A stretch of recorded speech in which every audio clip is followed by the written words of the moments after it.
Dawn cut across the driveway in a thin, clinical line. Violet killed the engine and checked the dashboard clock. 6:02 a.m. The pale numbers felt accusatory.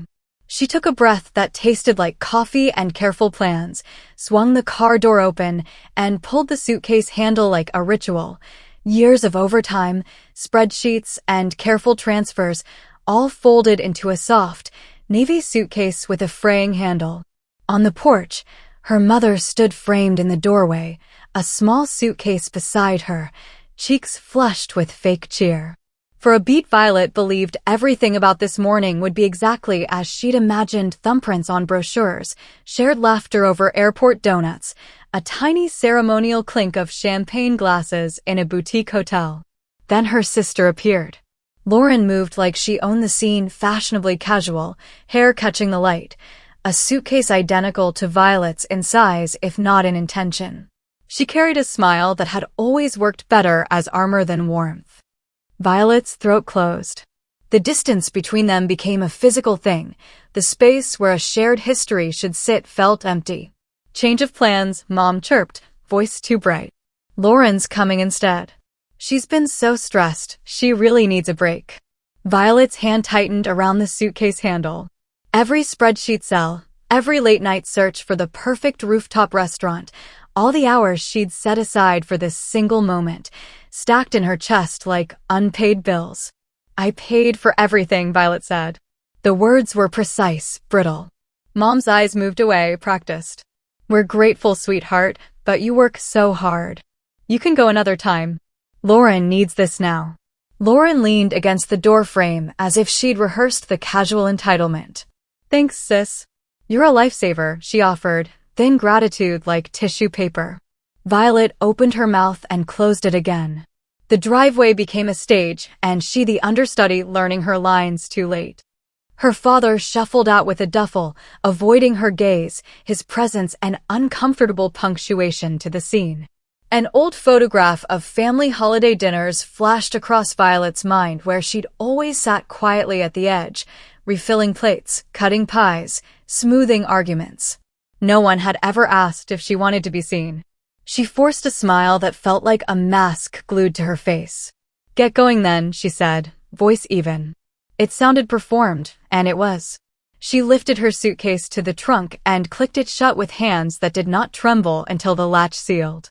The drive to the airport was a map of silence.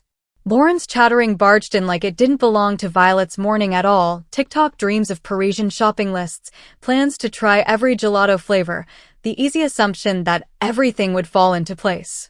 Her parents laughed like the punchline was correct. Violet watched the lines of the road slide by like paragraphs she had already written. When she helped them unload, her mother hugged her in a way that made the bones in Violet's chest ache, gentle but dismissive. "We're so thankful," Mom said, and the words seemed aimed at the cardboard cutout of a daughter who'd never complain. Violet watched them go, felt the smallness of her own plan collapsing into a suitcase left in the trunk, and let silence for the first time sit like an answer. She didn't chase them to the check-in desk. She walked back to the car, sat in the driver's seat, and opened the laptop she always used for careful things. The glow made her face look exhausted and electric. A single click began the kind of quiet violence only the overlooked know how to perform. Confirmations deleted, rooms released, tours unbooked. Each cancellation felt like a small, necessary theft, a repossession of agency. Outside, the morning turned bright. Inside, Violet's hands moved steady and cold, as if she were closing chapters rather than slamming doors. She didn't know yet whether this would be the end of something or the start of a different life. But for the first time, she let the suitcase sit closed beside her car, its zipper shut on a future someone else had tried to take. The notifications began as polite tremors, texts piling like a tide. Violet left her phone face down in the cup holder and drove home through streets that felt both ordinary and alien.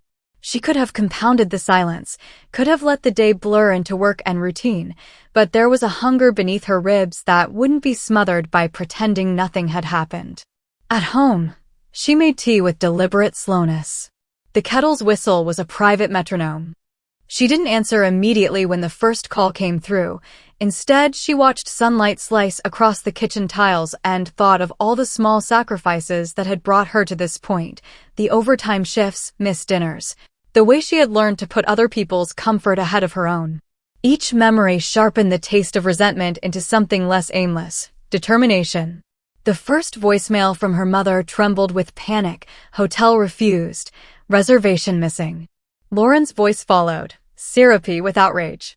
"You can't do this, Violet. Fix it." The words snapped like fragile glass. Violet could feel the old roles settle around her like dust: fixer, arranger, family quiet.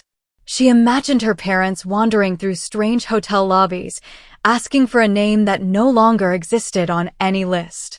When she finally called back, it was with a calm that felt deliberate. "I canceled the reservations," she said. The click of a pen in the background on the other end sounded frantic. The phone filled with a chorus of disbelief, entitlement, and accusations, words her ears had memorized: petty, humiliation, weird, unfair. Her father's voice, when it came, tried a different tack: reason. "This isn't like you," he said. That phrase had been a mirror her entire life, reflecting back an identity she'd always accepted. Violet felt the old reflex rise to soothe, explain, fold back into place. But this time she inhaled and let the reflex die on its own. "You chose Lauren," she said simply. "I won't fund something I'm not part of."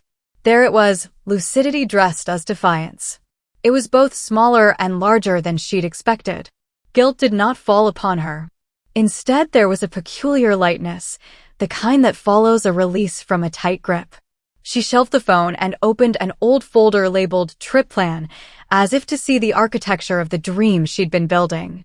Dates, reservations, little notes, a private symphony of generosity. She sat with it for a long time, not in regret but in appraisal, as if considering whether to turn the music inward for herself. Grace called that afternoon, boots and voice in equal measure. "How's the rebellion?" she asked, sitting cross-legged on Violet's couch with 2 coffees and a dangerous grin. Grace understood boundary as a verb, not a polite suggestion. She sipped, watching Violet with an expression that was part pride, part concern. "It hurts," Violet said. Truth had a way of making itself small when spoken aloud, but it also made the space around it honest. "Not just today. All the times." Grace nodded, non-judgmental. "Then don't fold. Let them figure it out. They're adults." The following day, texts escalated into a staccato of calls. Sometimes anger, sometimes shame, sometimes pleas. Violet answered when she wanted to, left it ringing when she didn't. In the quiet hours, she found rituals to anchor herself: lunch at a small cafe where the owner knew her name, a long walk where she watched strangers carry pieces of their lives on their shoulders with a nonchalance Violet was only learning to mimic. Each small act of ordinary independence knitted her feeling back together. The family's drama boiled into a public, messy thing when she finally answered a video call. Her mother's face filled the screen, red-rimmed eyes, desperate posture. Lauren loomed behind, a half-defensive, half-entitled glare. Her father's jaw was tight. The conversation was a messy braid of accusations and half-tender moments. Violet sat across from them, not shrinking but not shouting either. Her voice was steadier than she expected. "You made your choice," she said. "I made mine." It was a small sentence. It carried an irrevocable weight. On the other side, something fragile and familiar cracked. The family began to flail through apologies that felt sewn from other people's scripts. Violet listened, catalogued, but did not let the fabric pull her back. That night she dreamt of suitcases, some filled with clothes, others with old expectations, rolling away down a long corridor. She woke with the sound of the kettle and a stubborn resolve: if she'd been invisible for years, the next chapters would be written with her name at the top. The cancellations were only the beginning. Once the initial shock wore off, the family's response mutated from anger into something more insidious: bargaining. Messages shifted tone from accusation to negotiation, offers to split costs, promises to make it up to her, invitations to family dinners proffered with a timidity previously unseen. They'd roped in friends, apologized in public, scribbled out the edges of their guilt with gestures that felt like tax deductions for conscience. Violet didn't accept immediate appeasement. She listened to the offers and let them hang in the air like unpaid invoices. There was a moment, the sort that resembled a fuse flickering, when Lauren left a voice message halfway between apology and demand. Maybe I could, pay the hotels? I can Venmo you. The flippant tone was a sting. Instead of anger, Violet felt something like curiosity. The years of smoothing and making everything palatable had taught her how to read intentions. Lauren's offer was performative. Her parents' guilt was performative. They were practicing remorse the way one practices a speech. Violet decided to test them, not out of cruelty, but out of a need to see whether change was real or merely theatrical. She set a condition. If they wanted the trip rebooked the way she had mapped it, they would have to sit down with her and listen. Not to defend, not to explain, but to hear. It was a small, steadfast demand, harder than it seemed because listening requires slowing down, and privilege always thrived in speed. Her father balked. Her mother cried. Lauren called her dramatic. But the dialogue shifted. Nobody had ever asked them to pay attention like that. When they finally agreed, reluctantly, the sitting was not cinematic. It took place at Violet's kitchen table, cups of black coffee steaming, a notebook open between them like a fragile treaty. Violet's mother kept her eyes lowered, fingers tracing the rim of the mug. Her father tried to interject at first, but Violet held the room with a quiet gravity that demanded attention. She spoke in small stories rather than grand accusations, times when she'd rearranged her life to accommodate others, moments that had corroded her sense of worth. For each story she offered a detail, a missed graduation, an unpaid babysitting night, a birthday quietly rescheduled, and watched how those details landed. Sometimes they hardened into defensive walls. Sometimes, unexpectedly, they softened. Lauren's face shifted through expressions Violet hadn't seen before, defiance thinning into discomfort, a flash of guilt, then an uneasy apology. Her mother's voice broke once and twice. Her father's posture changed from avoidance to the awkward unease of a man learning that love sometimes required more than silent support. The meeting didn't end in absolution. It ended messy, with promises that felt lightly tethered to the truth. But something fundamental had altered. The family had been forced to see Violet as an entity with needs, rather than an invisible insurance policy in case things went sideways. That evening Violet opened a fresh spreadsheet, not to plan for them, but to plan for herself. Line items read like permissions, solo trip ideas, a photography class, a list of small luxuries she'd never allowed herself. The act of writing rewired possibility into something she could touch. She booked a modest solo getaway, not Italy, not yet, the kind of trip that felt like a practice in being the center of her own story. As the departure date approached, she felt a strange alchemy at work, anger tempered into clarity. The world beyond the family drama looked wider and whole.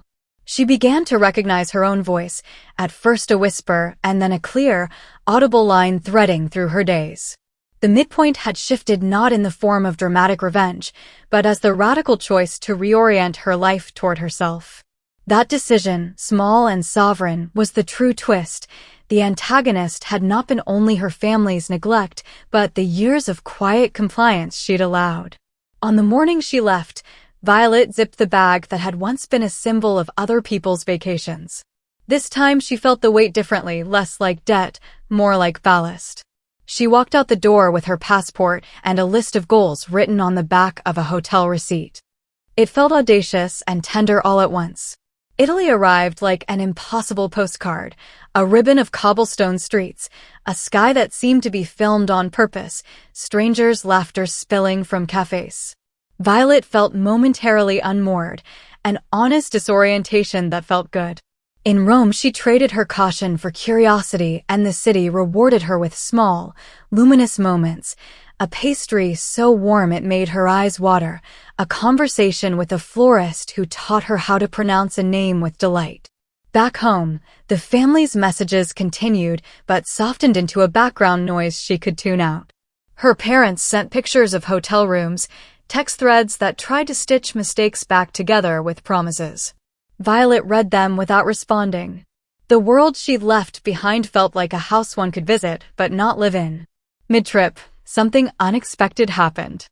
On a slow afternoon in Florence, rain turning the Arno opaque and reflective, Violet met a woman painting at the edge of a bridge. She had paint under her thumb and laughter in her voice, and she asked Violet to sit. The two spoke without haste about art, fear, and how it felt to choose oneself. The painter's life was an open defiance, full of mistakes and abandoned plans and an enviable joy that had nothing to do with other people's approval. Violet listened, then began to speak in a voice that surprised her, clear, unapologetic, alive. The conversation landed like a bell. Violet realized the trip was not therapy, it was school. Each alley taught her how to be alone without loneliness, each plate of food how to savor a moment that wasn't a performance. She documented everything with tiny photos and brief notes, small evidence of a life being reclaimed one frame at a time. When she returned home, she carried more than souvenirs. She had a new rhythm, photography class enrollment confirmations, a stack of postcards she'd written to herself, a plan to learn Italian phrases before the next trip. Her confidence did not explode, it grew steady and patient, like a plant finally watered. The confrontation that came next was inevitable and dangerous, their return from the ruined trip. Violet watched their taxi pull up as if cataloging a museum exhibit. They looked tired and thin with embarrassment. Her mother's explanations spilled out, canceled bookings from shady vendors, poor planning, humiliation, and they expected Violet's shame to be the adhesive that would bind the family back together. But Violet met them with something else, a refusal to be the glue. Standing on the porch with her coffee mug like a shield, she listened to their complaints and let the words fall. They were angry at the inconvenience, at the exposure, at having to steer their own ship for once. Lauren's indignation tried to pass for injury. Violet's response was small, precise, and devastating in its simplicity. "You chose her," she said. "So I chose not to be the insurance policy." Her parents sputtered. Her father attempted reason, her mother shifted into apology mode. But Violet's boundary was no longer negotiable. She explained, gently but with a firmness that surprised even her, that her cancellations were not spite but consequence, an adult lesson about respect and reciprocity. The conversation escalated tears, accusations, pleas, until pieces of their old family script frayed beyond repair. They demanded repayment. "You could have left us stranded," her mother hissed. "You could have simply told us how you felt instead of ruining things." Violet's face was still. "I told you." For years. The exchange left raw edges, but it also unearthed buried threads of accountability. Her mother's eyes flooded once, shame finally penetrating the practiced armor. Lauren's face, however, held more irritation than remorse. The familial dynamic cracked, not catastrophically, but in ways that changed the architecture of their interactions. After they left, the silence in Violet's house felt different, no longer complicit but purposeful. She put out a framed photo from her trip on the mantel, the painter she'd met, fingers speckled with color, smiling in a candid, unposed way. The image felt like an argument and an invitation, a proof that she had stepped out and was still whole. The climb toward the climax had not been a shout but an accumulation, a steady rearrangement of priorities. The weight of the confrontation left her exhausted, but something steadied under the tiredness, an internal compass that pointed toward a life she would design. The stage was set for the emotional breaking point, the moment where restraint would yield to consequence. The night the family reunion happened, it felt less like reconciliation and more like a tribunal. Violet's parents had arranged to meet, her mother's attempt at a measured apology, her father's attempt at reason, Lauren's attempt at salvaging dignity. The house smelled of nostalgia and burnt coffee. The table was set with extra places, as if ritual might repair what had been broken. Violet sat at the head of the table with a posture that looked less defensive and more resolute. They began with small talk, awkward and thin. Then conversation dug deeper, the way a shovel finds roots. Old grievances surfaced, Birthdays overlooked, promotions downplayed, times Violet's presence had been assumed rather than celebrated. Violet did not catalog these as ammunition. She presented them like evidence in a case she no longer wanted to prosecute, but needed them to hear. "You could have just told us," her mother said finally, voice edged with that weary, pleading tone she'd used all her life. "We didn't mean to hurt you." Violet inhaled. The breath filled the room. "If you hadn't meant to, you would have asked me first," she replied. "You made the choice. You chose Lauren." Her father's face crumpled into a map of regret. "We thought you thought what?" Violet interrupted, and for the first time her voice did not wobble. "That my needs were optional? That my sacrifices were invisible? Look at me and tell me I've been invisible." Her words hung in the air. The house that had once swallowed her complaints now echoed back with the weight of truth. Lauren's shoulders tightened. "You always take everything so seriously," she muttered, but even her dismissal sounded small. The conversation fractured into fragments of apology and defense. Her mother's tears were honest but late, and her father's remorse came with a tired resignation. For Violet, the climax was not a dramatic, cathartic shouting match, but a slow, crystalline unraveling. The family had to confront the cost of their choices. She steered the dialogue without cruelty. She asked for specifics, small changes she needed for their relationships to continue, genuine check-ins, invitations that weren't assumed, acknowledgement of effort. When Lauren finally spoke, it was not a scripted apology, but an awkward, raw admission. "I didn't think," she said. Her voice was thin. Confession had stripped the edges of her entitlement. It didn't erase the past, but it shifted the balance. For the first time, Violet felt grief that was not only anger, grief for years of being background, grief for the part of her that had swallowed silence to keep the peace, but also a fierce, bright relief. Her mother reached across the table and touched Violet's hand. The gesture trembled with apology and the hope for repair.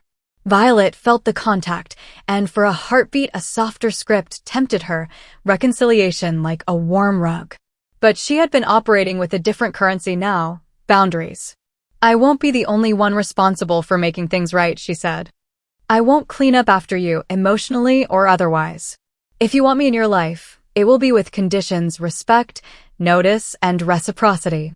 Silence followed her statement, weighty, necessary. They had to decide whether they could accept a daughter who would now ask to be seen. It was a hard choice for them. It was liberating for her.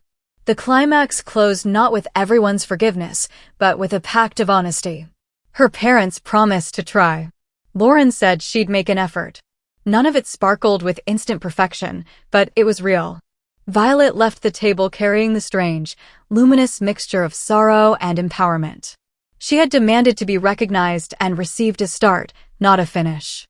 That night she opened the journal she'd begun in Italy and wrote one line, "I choose myself." The pen trembled, but didn't stop. The word choose felt like a hinge. It meant that the door could open again, but only on her terms.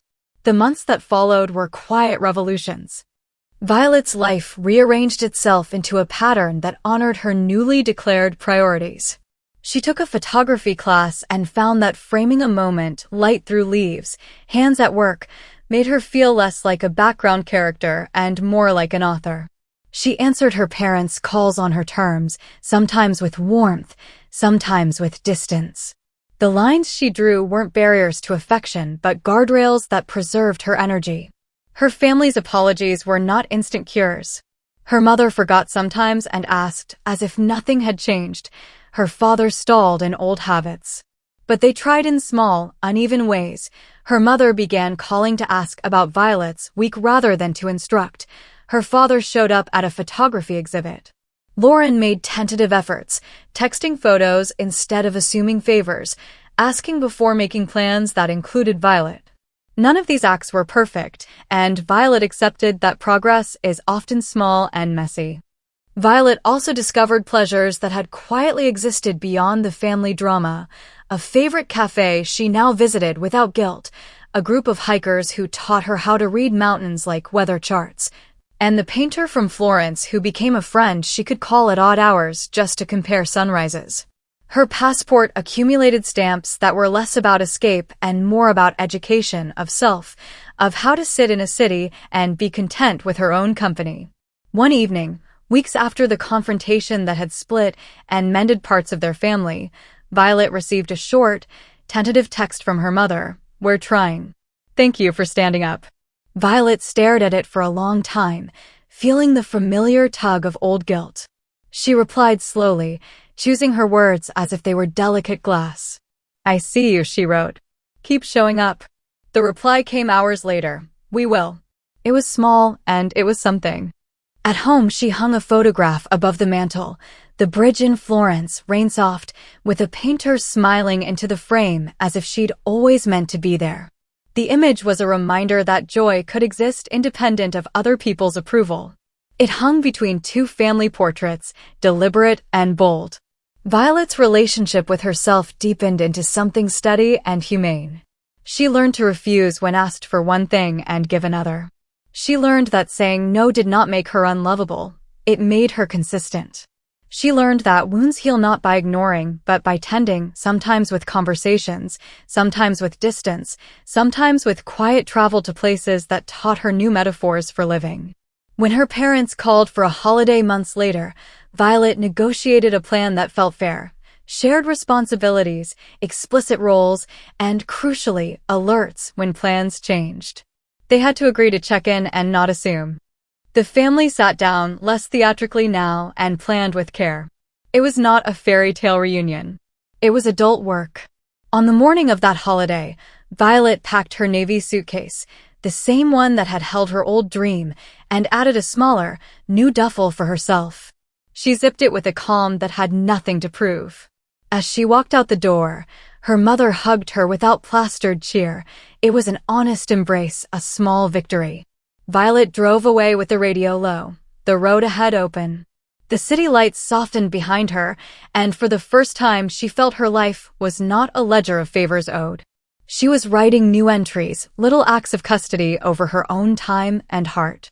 The future felt uncluttered enough to imagine more trips, more classes, more unarranged breakfasts. She had not erased the past, nor did she want to. Instead, she had learned to hold it without being consumed by it. On her rearview mirror hung a tiny photograph, a snapshot from Florence, laughter, rain, paint on fingers. It was a talisman. When she glanced at it, she felt a fierce, quiet joy. She had chosen herself, and the world had stayed, imperfect and patient, on the other side.